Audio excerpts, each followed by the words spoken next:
So my talk tonight is the first in a series on the 4 foundations of mindfulness, and that is the subject of mindfulness of the body. I'll just review the 4 foundations of mindfulness very briefly. Mindfulness of the body, the Buddha said that the body is not a single thing, it's a collection of parts. He said, look for the body in the body. So he named 32 parts of the body, the nails, the teeth, the skin, the bones, the heart, the lungs. If you've been listening to Gil Fronsdale's early morning talks, he's been going through these 32 parts last week and concentrating on 5 of them at a time. So he's doing the very traditional approach to mindfulness of the body. And then the second foundation of mindfulness is mindfulness of the heart, mindfulness of the feelings. And again, the Buddha said, find the feelings in the feelings. And what does that mean? It means that all feelings are either pleasant, unpleasant, or neutral. So can we find that underlying Vedana, the feeling tone, in each feeling and notice it?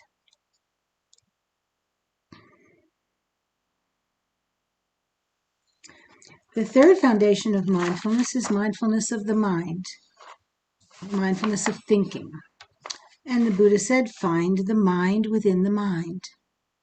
So by that, we mean that the mind is a succession of thoughts, a succession of individual instances of thoughts, moment to moment. The mind is not one thing, like we think of it. It's this chain of mental states, memories, planning, imagining, daydreams. And I think with the body and the feelings and the mind, what's true is, the way I like to think of it is these things come in, it's like they come in the window. We can't control what happens. I love the image of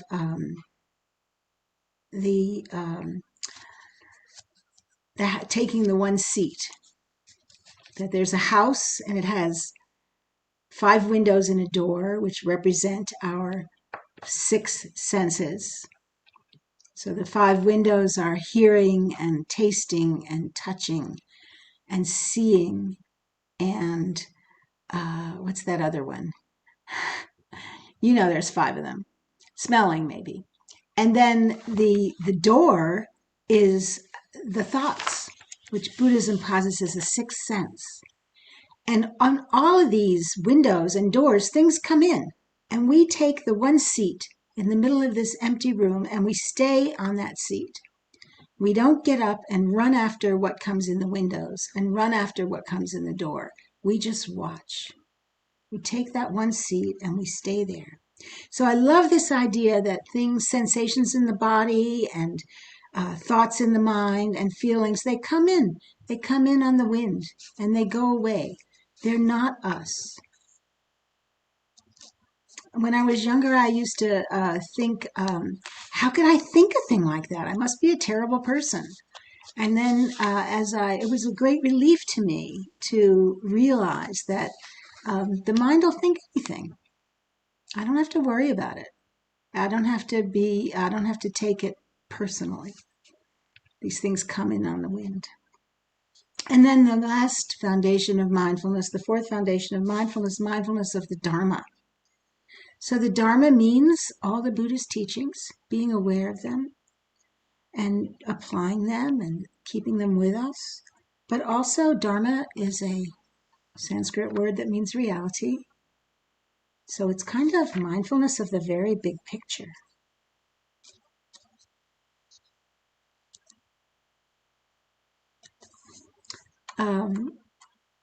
The Buddha's teachings are different from other philosophical and religious teachings in that there's no God. There's no deity. The Buddha said, there is no builder of this house. So the amazing thing about the Buddha's teachings is that he looked within to find the truth. He didn't look outside himself. He didn't look up to the heavens. He looked within himself. And when he looked within, he saw the truth. He saw the truth of suffering, that he was subject to birth, to growing, death, decay, to sorrows, and so was everybody else. He saw that everyone was suffering. So this looking within, he began this search within, this inner seeking to find a way to ease our suffering. So those are the 4 foundations of mindfulness, and tonight we're working on the first one, mindfulness of the body. And first of all, let me just mention again, the body includes the 5 senses. And the 5 senses, this house with the 5 windows and the door, the 6 senses, that's all we know. That's all the information we have throughout our entire lives about everything that's going on. Sometimes I think maybe we have an emotional sense, but that's not Buddhism. You know, sometimes you feel like you know things emotionally, don't you? But we'll stay with the 5 senses for now because there's plenty of information through them and the mind. When the other part of the mindfulness of the body that's so important to focus on kind of individually is mindfulness of breathing. Most of us start meditation practice by learning mindfulness of breathing. You know, our attention's always going to go somewhere. And so we learn to focus our attention on the breath rather than letting it go wherever it wants to go. Because some objects of attention are skillful. They help us calm down and collect ourselves and be peaceful. And there are other objects of our attention that are not skillful. They're unhelpful. They can even be destructive. So we pick an object of our attention deliberately.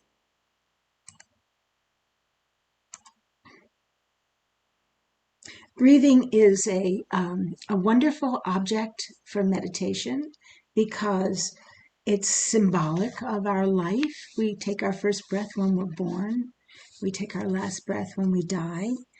And we breathe all the way through. So it does symbolize our life force, our being here, our being alive. No one has to teach us how to breathe. We don't have to remember to bring it. It's universal. And we're all connected through the breath. 20 years after he was enlightened, the Buddha's cousin and disciple, Ananda, asked him, how did he practice meditation? This is 20 years after he was enlightened. And the Buddha said, I do mindfulness of breathing. So we may think of this as a beginning, introductory, simple practice, but here's the Buddha doing this practice 20 years after he's enlightened. How do we do mindfulness of breathing? We sit and we locate our breath. We notice our breath. We notice our in-breath. We notice our out-breath. We may break the breath into small pieces and notice all the different pieces. We watch the rhythm. We watch the qualities of the breath. We note them. Is the breath long? Is the breath short? We stay with the sensations of the breath.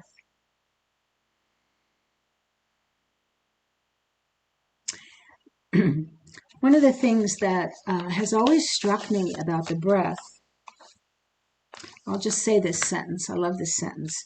With every breath, we inhale the story of our planet.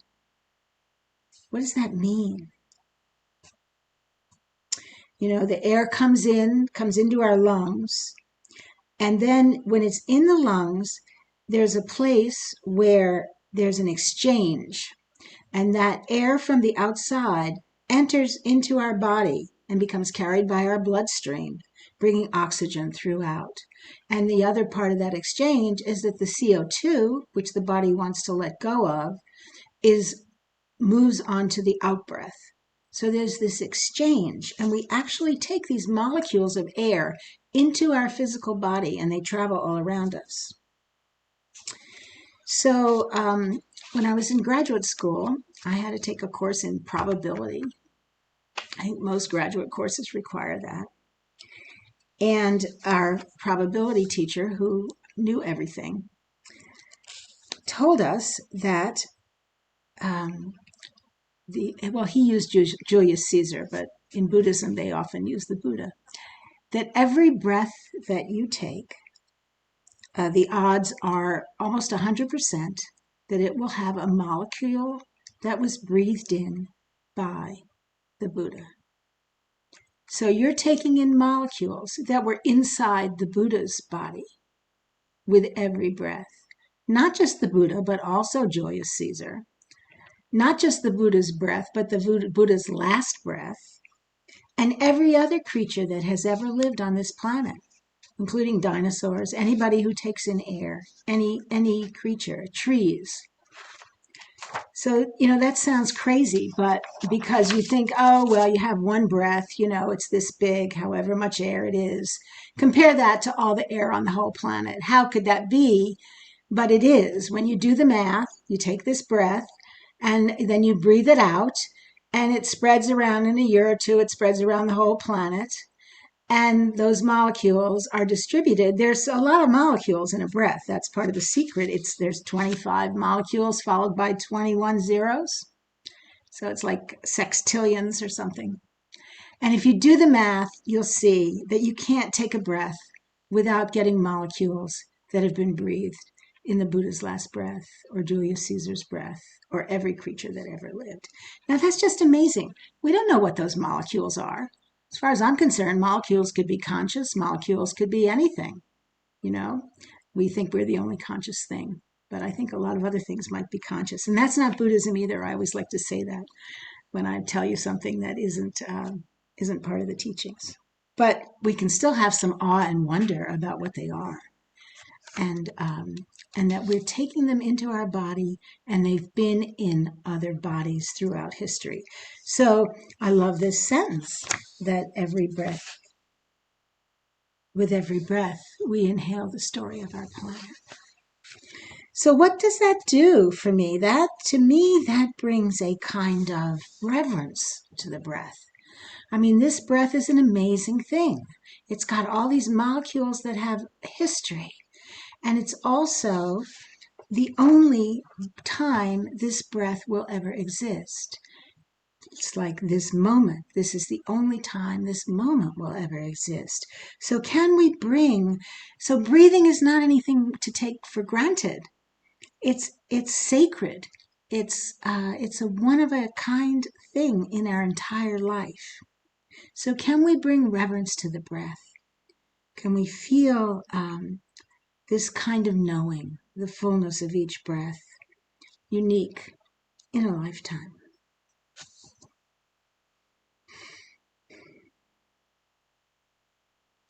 So the body includes the five senses, the body includes the breath. And let's just move on to mindfulness of the body as we generally think of it, this whole corpus that we are living inside. I love Sylvia Boorstein, the Spirit Rock teacher and founder, one of the people who's brought Buddhism back to the United States. Because Sylvia said that mindfulness is not mindfulness if it doesn't include metta. And when she and John Travis had an event at the Grass Valley Center for the Arts, and they sat on the stage together and had conversation, it was just great. But that was one of the things she said that day. Mindfulness is not mindfulness unless it brings kindness to what it's being aware of, a warmth. So it's not enough just to be aware of something, but we need to be aware of it and bring our goodwill to it.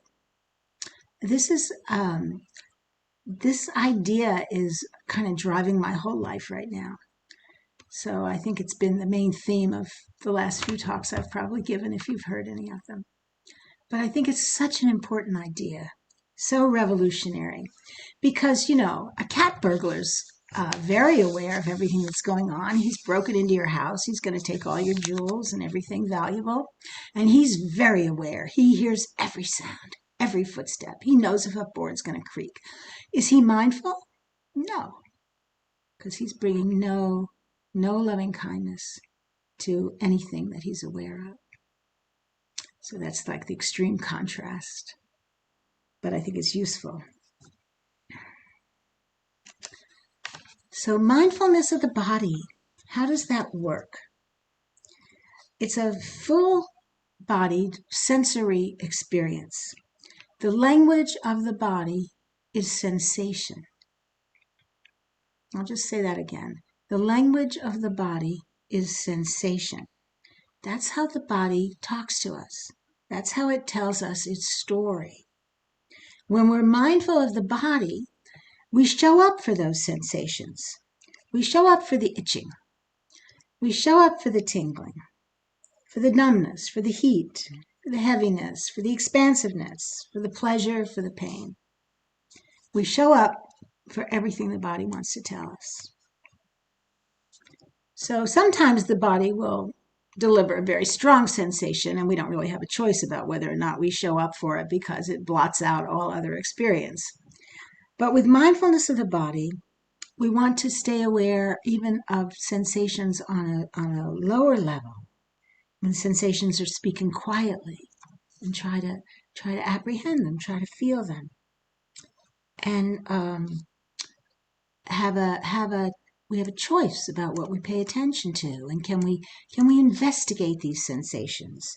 Can we be curious? What's the body saying now? So we show up for the body with a commitment to stay warm and friendly to whatever happens, to be with the body. And that means even if it is unpleasant, can we be with the body, with everything the body sends our way, without aversion? Or if we feel aversion, if aversion arises, then we be present to the aversion.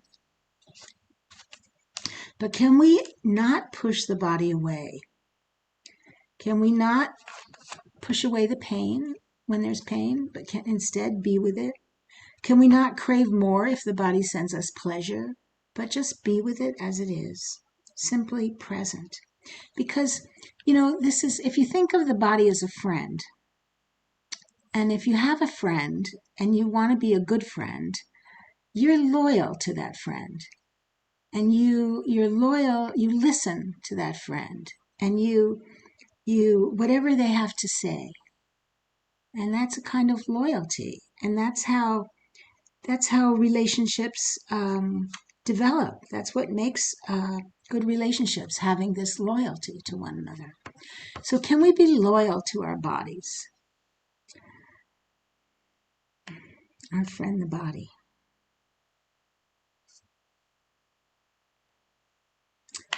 We desert our bodies so much. We don't mean to, but we do. As we develop our meditation process, many of us find that we are not very present to the body. And that perhaps we left a long time ago because it was too much to bear. The reason for that is that when there's trauma, when we're young, when we have trauma, or at any time in life, when there's trauma, that trauma gets stored in the body. And when we become present to the body, that trauma can start coming back. And those very scary feelings of the trauma can arise. So many of us cut the body off because we're afraid of that. And because we have this beginning experience of it, and we don't want to know it. So we cut off the body. But in practice, one idea about how to deal with that is to notice the trauma place when it arises and try to bring compassion and gentleness to our experience. And so that we don't relive that trauma the old way. We process it now in a new way. And a new way that understands that we are innocent. When this trauma happened, we were innocent. And we don't blame ourselves. we really bring all of our compassion to ourselves as the trauma feelings arise so that we can be present to the body. And, if that happens, if you feel these scary feelings with mindfulness of the body, try to stay with them for 30 seconds and then quit. As long as you can handle it, 1 minute, that's enough. And then maybe a couple weeks later, you'll get to 2 minutes. Don't do more than you can, because these feelings are powerful, and we do need to release them, but we can do it very slowly, very gently, very kindly to ourselves.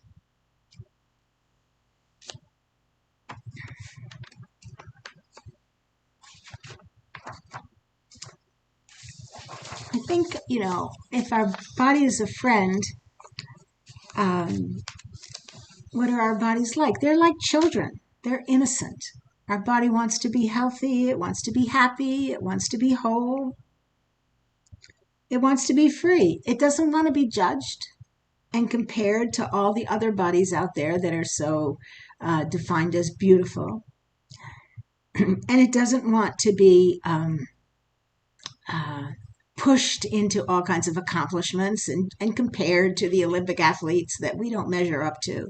We're always comparing our body to other bodies and coming up short, both in beauty and in accomplishments. And that's not being a friend to the body.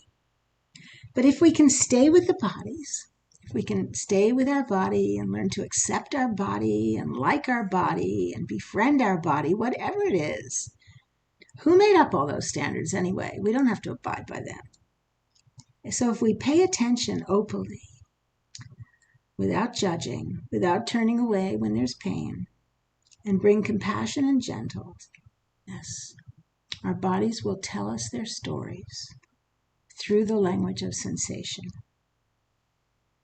So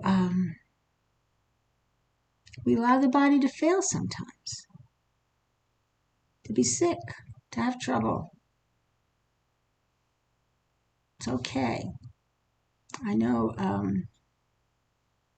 I get so frustrated with my body sometimes. It doesn't do what I want it to do. It's not perfect at all. So can we assure our bodies like this? I'm staying right here with you. I'm not going away. I'm listening. During this period of practice, I'm not judging you. I'm not going to compare you to any other body. I'm not going to compare you to how you used to be when I was younger, or how you should be, or how you could be. I'm not going to work on fixing you. I'm just going to listen to you. I'm going to listen to the language of sensation like a good friend. If you have something to say, I'll be right here.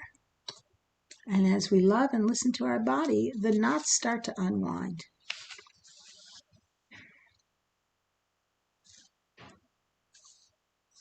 I think if we can give our body this kind of unwavering commitment, gradually the body learns that it can trust us. It can trust the mind, and it can trust the feelings. And this will begin to give us a true confidence, because freedom starts at the level of muscle and bone. And so if we are looking for freedom, if we want to walk in the world with strength and gentleness and love, then we bring our body with us and we trust our body. So I would love to open this up now to whatever you would like to say. Feel free to unmute yourself and share with the group, however this struck you, anything that comes to mind.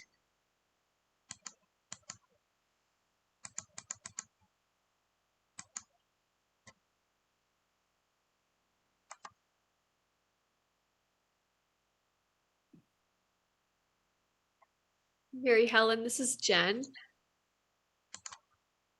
Can you hear me? Yeah. Hi, Jen. Hi. I would love to say how helpful this is. I'm working with an older lady who has had a lot of trauma, and she is not friends with her body. And it's really hard. And it's just, I think what you're saying is really radical and really helpful. And it's hard. I'm using the word hard a lot. I think where I go is to not be hopelessly didactic, but just to try to model when I'm with her. Like if I have some neck and some hip issues, and just to sort of try to use language to remind myself to be curious about my neck and my hip, and just to try to offer that as a way to work with body, and hope that maybe she can see some of that and take it in, and then me trying not to be too attached to outcome. But thank you for anchoring this so deeply into compassion and like just kind of, I think, gratitude of being alive. The privilege of and the honor of slowing down enough to seeing life the way it is, even in, like you just said, our bones and our muscles. That's unbelievably cool and really helpful, especially as I'm working with this elder lady. So thank you so much. And I'm just interested where this conversation can go. Thank you. Thank you so much, Jen. So glad it was helpful.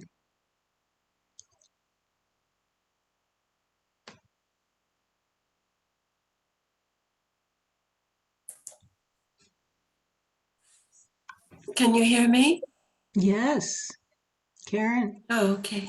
Yes, thank you so much for a wonderful talk.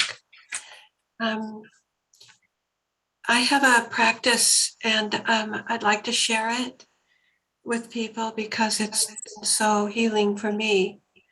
When I had the brain tumor removed in 2000, and during the long period of time when the brain tissue was, trying to recuperate from the scalpel and the surgeon's art, I had a lot, and I still have to pay attention every time I speak to find out where in my database the information is. But for a long, long time, I would kind of know what I wanted to say. And I could feel that my brain was trying so hard to help me, that it was really trying to give me the information I wanted.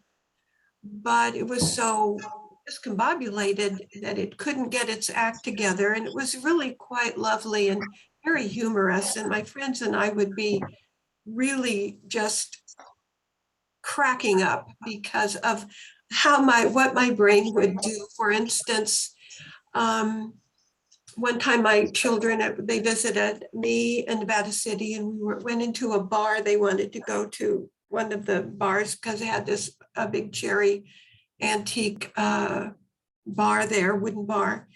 And so they ordered what they wanted. And I said that I wanted to say I wanted a virgin strawberry daiquiri. And but what came out of my mouth was I want a vegetarian strawberry daiquiri. So my database came up with something that started with the same letter. It was as close as it could get. Or the weekend before the surgery, my husband took me on a trip. When I came home, I said to a friend of mine, Hari Priya, I said, well, she said, what did you do? And I said, oh, David took me on a little trip. And she said, where did you go? And I said, Pennsylvania. And she said, no, it's a weekend, that's a pretty big trip for the weekend. And I said, no, it wasn't Pennsylvania. And so we talked, and she said, well, where was it? By the ocean? Was it by the mountains? I said, it was by the ocean. And we went through this whole thing. And finally I came up with she said, was it Monterey? And I said, yeah, that's it. It was Monterey. Well, this kind of thing went on constantly. I never knew what was going to come out of my mouth. But my whole point is that I had this sense of how hard my brain was trying to help me. And eventually that spread to every organ in my body. It spread to my kidneys. I have a tumor in one of my kidneys, and I have stage 3 kidney disease, and that's probably genetic. So I have a mitral valve that flaps in my heart. That's genetic. I have a genetic defect where the bones in my feet are all fusing into one bone and makes walking painful and slow and difficult. That's genetic. So, but I have this sense that my body wants to be my servant, and that's its sort of consciousness. That's the stream of consciousness it has to be there for me, to support my evolutionary process. So what I do once a month is I take an hour and I sit and I just tune in. And I'll put my hands on my kidneys, I'll put my hands on my heart, my brain, my ears, my tongue, every part. And I just like totally tune into it and express how very grateful I am that it's working so hard in spite of genetic defects, in spite of injuries that has received, in spite of limitations that abound, that that every body part is trying so hard to serve me well. And sometimes, many times, maybe it's just me, but I will just break down in tears because there's this flood of joyful gratitude that just seems to come out of each of the organs and all of the organs, that they're so happy and grateful that I recognized how hard they're trying to support me in this life. And I mean, I swear they are responding. They respond with great, tender gratitude to my gratitude. And it helps get the idea of being grateful and tuning into my body out of my head and into my body. And so that's all I have to say. And that's, I hope it gives me great joy just to share it, because I can almost feel my body even now sort of talking back, sort of like, yeah, I'm here for you. I'm here for you for this Zoom meeting. I'm really here for you. Thanks for acknowledging me. I think so. That was lovely. I think that's what you described, the definition of loyalty. Yeah, I guess you're right, kind of, because Really, it's so loyal to me. I mean, it doesn't matter. I mean, my brain's been cut. I mean, so many things, but it tries. They just, everything just keeps trying, no matter what, to be there for me so that I can evolve and have this life. So, yeah, that is, you're right. It kind of is loyalty. Thank you. thank you so much for sharing. It was very powerful. Thank you. Is it all right to have crosstalk to share something? Go for it, Barbara. Karen, I'm just so touched, both because of my brain injury from my stroke and my auto accident, but just being human and fallible and just the so compassion and a great gratitude for every part of your body that is recognizing that you're recognizing it. Yeah, that's right. It does. So fabulous. I mean, I can't tell you how excited. It's so beautiful. I'm gonna try it. I hope I can do it, but I really want to try it. I feel so I'm just very, very touched. I also loved what you shared last week about Ajahn Amaro. Ajahn Sumedho. Right, Ajahn. Oh, that's okay. I couldn't remember the name. But I loved his talk. It was so clear and grounded, just rational and Which one realistic. was it, Barbara? Which Huh? which talk did you listen to? The enema. Oh, the enema. The mind's Mind enema. Yeah. It was just so clear.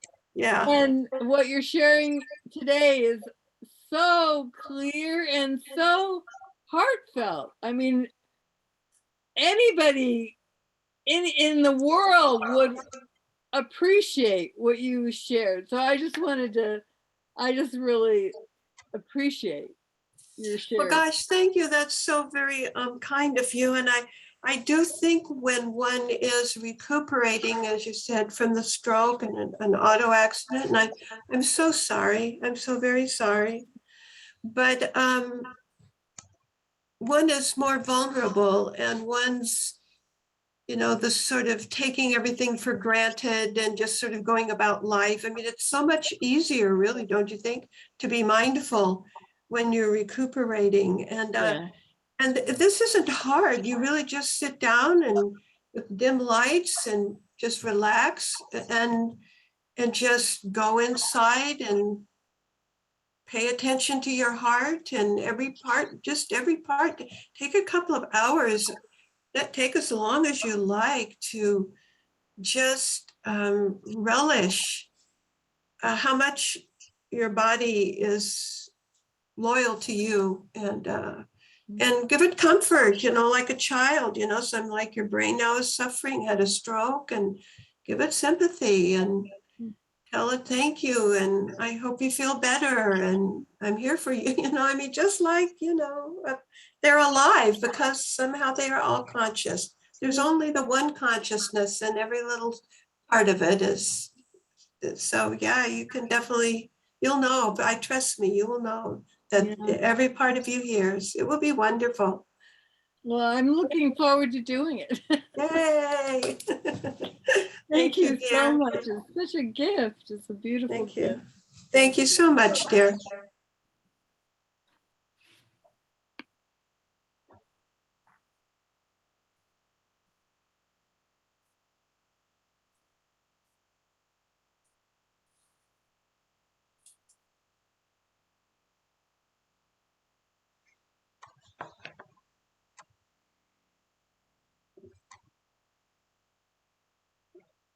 Who else has something to share?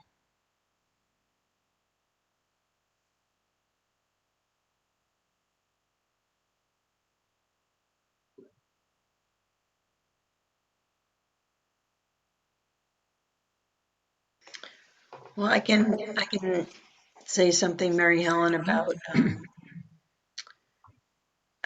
there's a little bit of an echo in the sound. If you could turn your mute, Mary Helen, I think that takes care of it. Thank you. When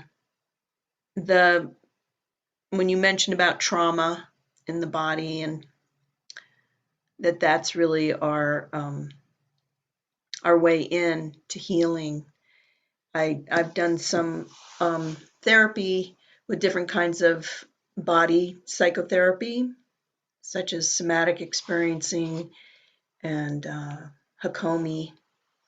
And it's so interesting because the work is really about, when you're doing that kind of therapy, it's to track the sensations in the body and follow them wherever they lead. Like, it doesn't matter what you start paying attention to, but once you start to notice a particular sensation that you're curious about, then you begin to follow it. And with a therapist who encourages the connection to the parts of the body and the movement of how these sensations go throughout the body, it starts to unravel the mental constructs. And it's a very deep mindfulness practice in a way, but it's therapy, so it's different because you go into the story of things, or into visuals, and into different kinds of ways that the body expresses sensations, which isn't always just in terms of feeling, like touch. It can be memory, it can be all kinds of things have evolved from it.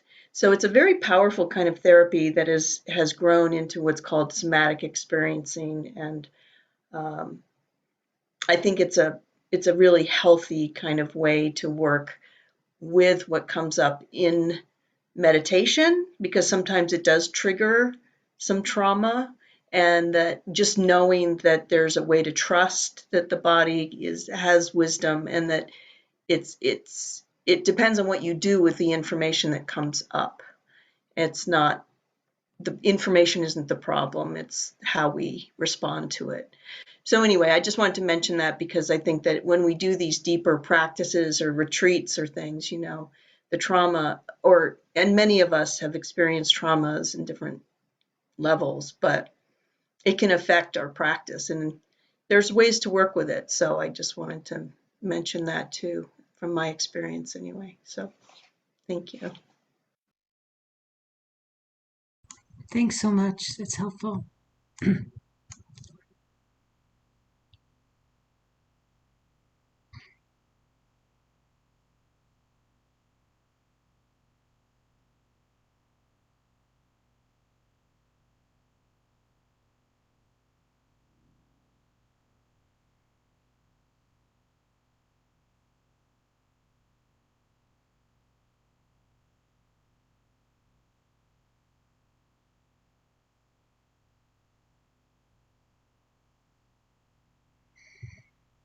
Well, it's probably a good time to do our metta for a few minutes, and then after the metta, um, Jen will have some announcements. So let's come back into a meditative posture once again, where we are in that lovely balance between being alert, awake, and relaxed. Just finding that point where those two things are in great balance. And taking a deep breath. This time, take the deep breath into the heart.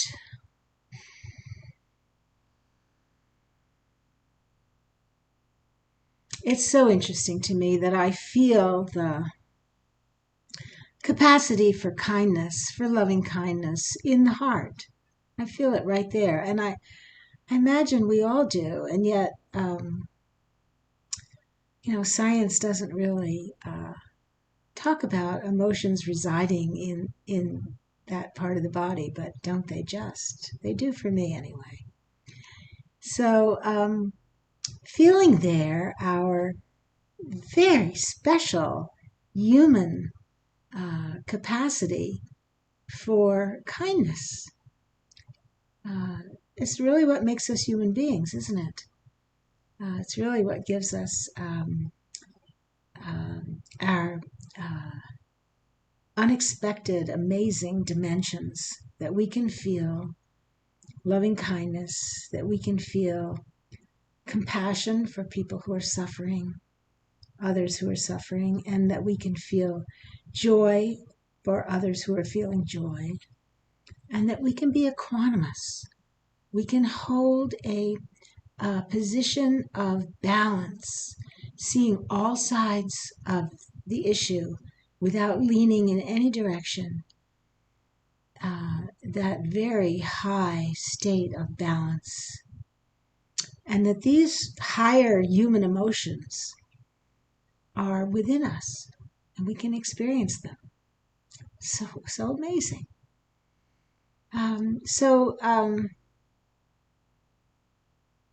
Let's let that feeling of kindness for ourselves arise in the heart right now. And just wishing for ourselves that we have ease of living, that we are happy, that we feel safe from inner and outer harm, that we are peaceful, wishing ourselves these beautiful, beautiful things, sending that to ourselves, that loving kindness, which wishes for ourselves all those things. And now picking one person or a being or a child or a pet for whom it's easy to feel love. Let's visualize that being in our mind's eye and send to them this same kindness, this same metta, this same love. May that being be happy. May they have ease. May they be safe from inner and outer harm. May they be peaceful.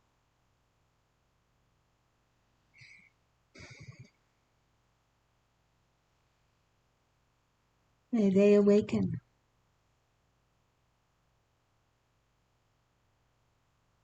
Now surround that person in your mind's eye with everyone you love in this world. All of your friends, all of your family, everyone you care about. Bring them in your mind's eye in a big crowd, all happy and toasting you and cheering and smiling and waving and being their joyful selves. And just picture all these wonderful people who are in your life that you care about and feel your love for them. Feel how much you care about all these people in your life. And let's wish for them. Let's send them this metta, this loving kindness. May all of my friends and family, may they be happy. May they be peaceful. May they be safe from inner and outer harm. May they have ease of living. May they awaken and be free.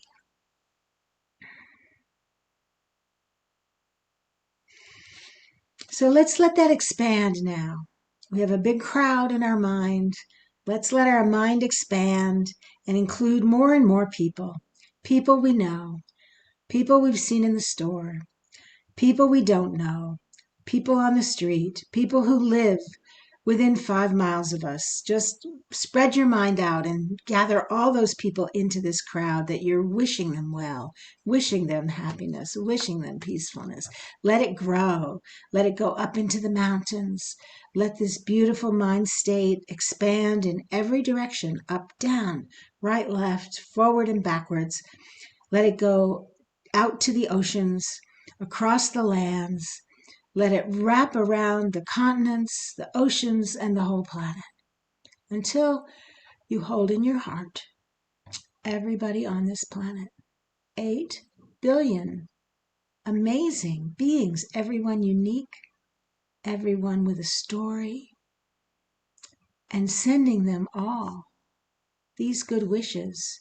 And beyond this planet, let your mind expand out into the universe. Whatever beings there may be, we don't know. But whatever beings, known and unknown, seen and unseen, born and to be born, wishing together, all of us, this great wish. May all beings everywhere be happy. May they be peaceful. May they be safe from inner and outer harm. May they be healthy. May they awaken and be free.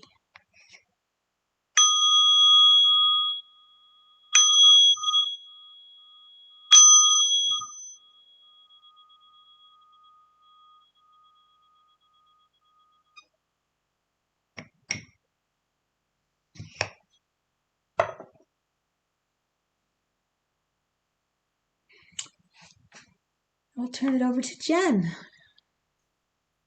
Thank you. Thank you so much, everyone. Mary Helen, for transmitting warmth and wonder to us tonight. Deep bow. Can we stop recording? Just real quick, Jen, sorry. Sorry to interrupt. Yeah. If you could stop recording,